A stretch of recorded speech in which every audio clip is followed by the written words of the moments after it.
Hi everybody, I'm going to talk about the final book in the Twilight series, and that book is Breaking Dawn by Stephenie Meyer. Remember, check the spelling of her name if you're trying to look her up in a card catalog. So this book is the thickest of the four, and personally, I enjoyed it the best, I would say. Yes, the first book was awesome and it got you into the story and things like that, but I really liked this book for some reason. I don't know if it's because I'm one of those girls who enjoys chick flick movies and chick lit, and I'm not that big into action that much. So in this book, we start off at the beginning. Okay, spoiler alert, spoiler alert. I am going to mention themes of what happens in the book. I'm not going to tell you exactly what goes on, but Edward did propose to Bella, and Edward and Bella are going to get married and have a child. Surprise, there's a child. And this book revolves around Bella becoming a vampire, about her experience as a newborn, about if she has any special powers or not, like Edward and Alice have, and about their child.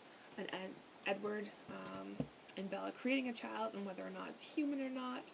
I'm not going to spoil it. And how that actually happens and how unique that situation is. The Volturi are in this book again. We don't go to Italy, we don't go to Rome, we don't go to wherever the heck it was that the Volturi live, but we have the Volturi come to us over in Seattle, Washington. Something cool in this book that you'll notice is at the end. I don't know if you can see this or not. There we go. Vampire Index. Doo-doo-doo. It talks about a lot of the vampires. The Amazons, and has the Olympic Coven, and the Romanians, the Volturi, and a lot of the nomads as well. So you sort of know about all the vampires that exist, kind of. And you know by this who is bonded to who has powers and who doesn't, like special other powers. And a lot of that is important in the end of this book, where they're deciding on, the Volturi is sort of like the law, the king, or whatever, of the vampires, and they're deciding whether or not this union between Bella and Edward has created a monster, or created a child, or a vampire, or what have you, and that it can still exist. A lot of the vampires come together, and they decide what to do, and in the end, I can't tell you, but it's not a sad ending. It's not a bad ending. It's a good one.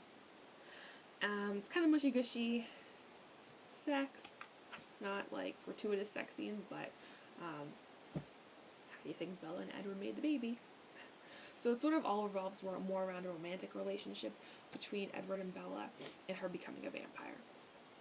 So it doesn't have a lot of the let's go and track other vampires and have them track us and have a fight scene between Edward and James and things like that. But I did enjoy it. Some people say that they didn't like this book, that this was their least favorite. It was my favorite. I was going to read this book twice in a row, but I didn't. I'm back reading the first one again. I like to read like a whole series and then read them again. It's my personal preference. So I would recommend Breaking Dawn. I would especially recommend Breaking Dawn to girls, girly girls. Girls who enjoy chick lit, girls who enjoy reading books with happy endings and things working out and things being a little bit impossible, but you're hopeful, and being able to put yourself into a fantasy world that you don't live in, but like maybe you dream about and at night, or you daydream about, things like that. So I did find it enjoyable, and I would recommend it. If you agree with me, post some comments. If you disagree, post some comments. If there are any books that you think I would enjoy, post those in the comments. If you have any recommendations on my lighting, post in the comments. Whatever you want, post in the comments. I've reviewed these books. I've reviewed my phone, and I don't mind reviewing other things. So let me know what you guys think, and I look forward to posting soon. See ya!